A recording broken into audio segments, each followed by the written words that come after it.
Alright, this is a 2017 Chrysler Pacifica Touring L Plus, and just demonstrated the engine stop-start.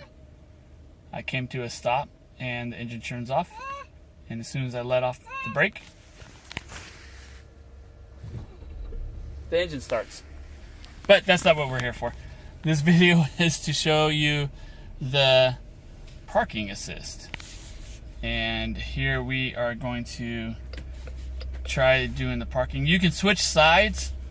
If you want the other side, you hit OK and it switches it. But we're going to go that way and do that one. So this thing's going to park itself. I do control the brakes and I do control the gas. But other than that, this thing will find parking spots all on its own. The thing with this I've noticed right off the bat is that it's going to want to park between two cars. It needs the metal to bounce the sonar off, or the sonic waves that it uses on the sensors. Oh, found a space. So as you can see, I'm going to be parking back there in between those two spaces right there. Which, if anybody knows me, I'm very against parking next to other people, especially in Oak Harbor, Whidbey Island, because people like to mess with your car. Oh, there goes the steering wheel. See, I'm not touching it. My other hand's holding it. We got 360-degree camera, and it's going to show us where we're going. Obviously, I am going to pay attention to my surroundings. Like, we are coming extremely close to that car, and it's telling me right there, hey, you're getting really, really close. So what it's going to do is tell me to go forward. Well, it's still telling me to move back, but my brain says go forward. So the steering wheel turns all by itself. I'm going to move forward. It's going to now it's telling me to stop. Shift to reverse. It's found out that I'm in a good spot to go backwards, all on its own. The only thing I'm controlling is the brake, and I don't even need to give it gas. It's the reverse section. You can see our 360-degree camera is showing us that we're clear on both lanes or sides. The steering wheel is still doing its magic.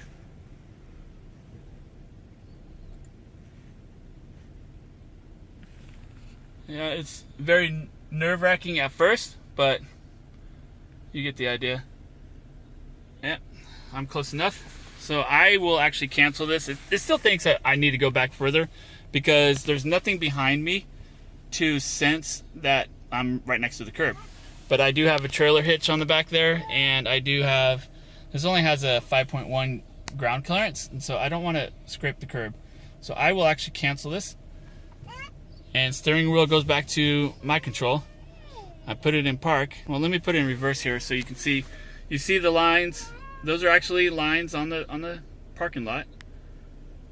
It's not painted by the computer system or anything like that. So what we got is actually a really decent parallel park, or a perpendicular park. It got me right in the spot. As you can see, I've got my clearance there. And this one's a little close, but that's because he parked right on the line. Like I said, drivers in Oak Harbor aren't really known for taking care of other people's property. Oh, that's my cross lane detection. It senses if a vehicle is behind me or in front of me crossing my path, so that when I'm in reverse, obviously it's going to detect behind me, and it'll beep at me and let me know that a car is coming, which is pretty nice. It senses the car when it's about right here on the screen here, or even further. But again, it uses sonic waves, which are very reliable in rain and snow. Not so much because it covers the sensors, but it's the same technology, if you will, that bats use. We just do not hear the frequency that the sonic wave puts out, but it's pretty cool. And there you have the neat party trick, as I call it, of parking assist. Something I probably won't use ever because, again, Oak Harbor drivers don't like to take care of other people's cars, and they'll just open up that door and swing right into yours and not really care. It's just how it happens. So, me, I'll be parking like way back there. At least for the first 2 months of owning this car. Anyhow, it's my son in the background, and yeah, there you go.